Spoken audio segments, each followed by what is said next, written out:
Բարև ձեզ։ Ամիսներ առաջ ամբողջ պետական ապարատը Նիկոլ Փաշինյանի գլխավորությամբ բոլորիս համոզում էին, որ եկամուտների հայտարարագիր լրացնենք։ Հերոս հարկատուներին ասում էին, որ եթե լրացնենք հայտարարագիրը եւ ցույց տանք մեր գրպանի ողջ պարունակությունը, ապա պետությունը մեզ հետ կվերադարձնի շուրջ 100,000 դրամ գումար։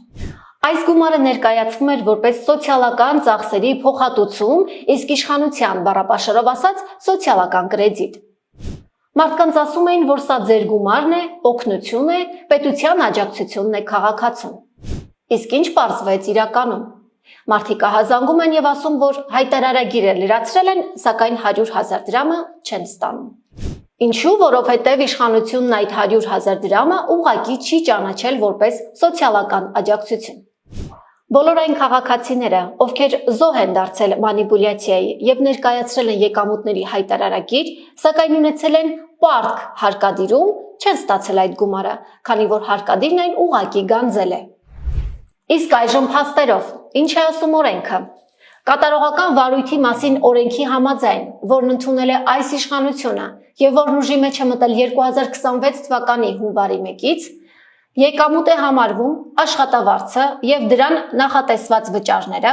հեղինակային պայմանագրերով վարձատրություն, կրթաթոշակ, պետական եւ կուտակային կենսաթոշակներ, սույն օրենքի 64-րդ հոդվածի 5-րդ մասով նախատեսված եկամուտներ։ Բռնագանձում չի կարող տարածվել հետևյալ եկամուտների վրա. Կառավարության որոշման հիման վրա որպես աջակցություն կամ փոխհատուցում տրամադրված եկամուտներ, եթե կառավարության այդ որոշմամբ սահմանված է, որ տվյալ եկամուտը բռնագանձման ենթակա չէ։ Օրենքը շատ հստակ ասում է, որ գումարները բռնագանձման ենթակա չեն, դրանք են սոցիալական նպաստ, սոցիալական աջակցություն, կառավարության որոշմամբ տրված օգնություն, եթե կառավարությունը հատուկ նշում է, որ այն չի բռնագանձվում։ Կառավարությունն այդ 100,000 դրամը ներկայացնում է որպես սոցիալական կրեդիտ, իսկ սա նշանակում է, որ քաղաքացին պետք է տնօրինի այդ գումարը ըստ անհրաժեշտության։ Իսկ ինչ է արել իշխանությունը հերոս հարկատուի հետ։ Պարզապես չի ընդունել այնպիսի որոշում, որտեղ սևով սպիտակի վրա գրված լինի, որ սոցիալական կրեդիտը բռնագանձման ենթակա գումար չէ։ Այլ կերպ ասած, իշխանությունը միտումնավոր դուռը թողել է բաց, որպեսզի հարկադիրը մտնի եւ այդ գումարը վերցնի։ Իսկ ովքեր են տուժում։ Բնականաբար սոցիալապես անապահով խավը։ Հիմա բացատրեմ, Բաբկեն Թունյանի սիրելի Պողոսն, ով աշխատում է ջրային կոմիտեում եւ ստանում 150,000 դրամ աշխատավարձ, որոշել է մի քիչ բարելավել կյանքի որակը։ Պողոսը վերցրել է վարկ, որպեսզի գյուղատնտեսությամբ զբաղվի, սակայն կարկուտի հետևանքով գյուղմթերք չի ստացել։ Բնականաբար վաճառք չի ունեցել, պարտքը չի կարողացել մարել եւ ընկել է հարկադիր։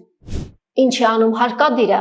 Բռնագանձում է Պողոսի երեխայի կրթության համար կամ Պողոսի մոր բժշկական ծախսերի համար հատկացվող սոցիալական աջակցությունը։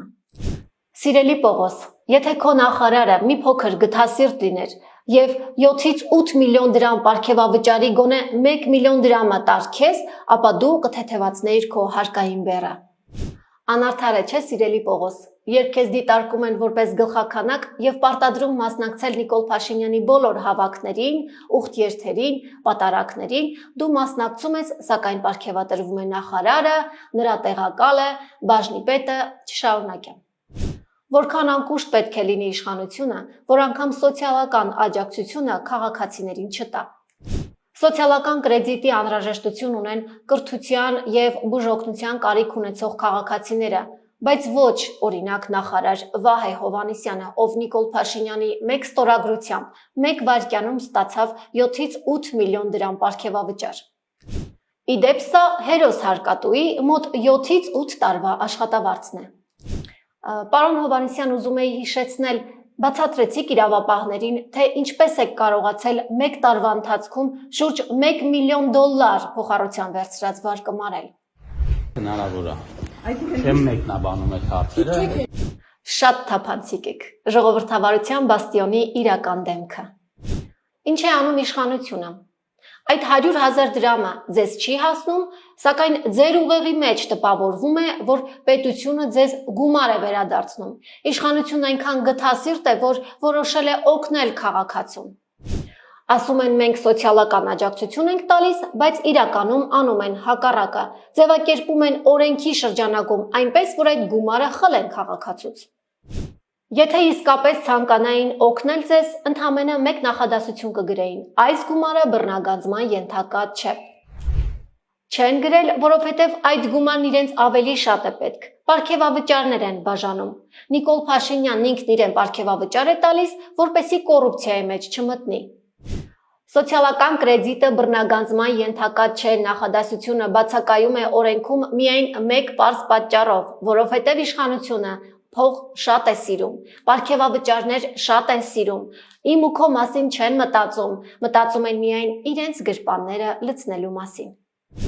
Սիրելի հերոս հարկատու, որպեսզի չխաբվես եւ մանիպուլյացիայի զոհ չդառնաս, խնդրում եմ ուսումնասիրիր կատարողական վարույթի մասին օրենքը, որն այս իշխանությունը ընդունել է 2024 թվականին եւ որը շրջանառության մեջ է մտել 2026 թվականի հունվարի 1-ից։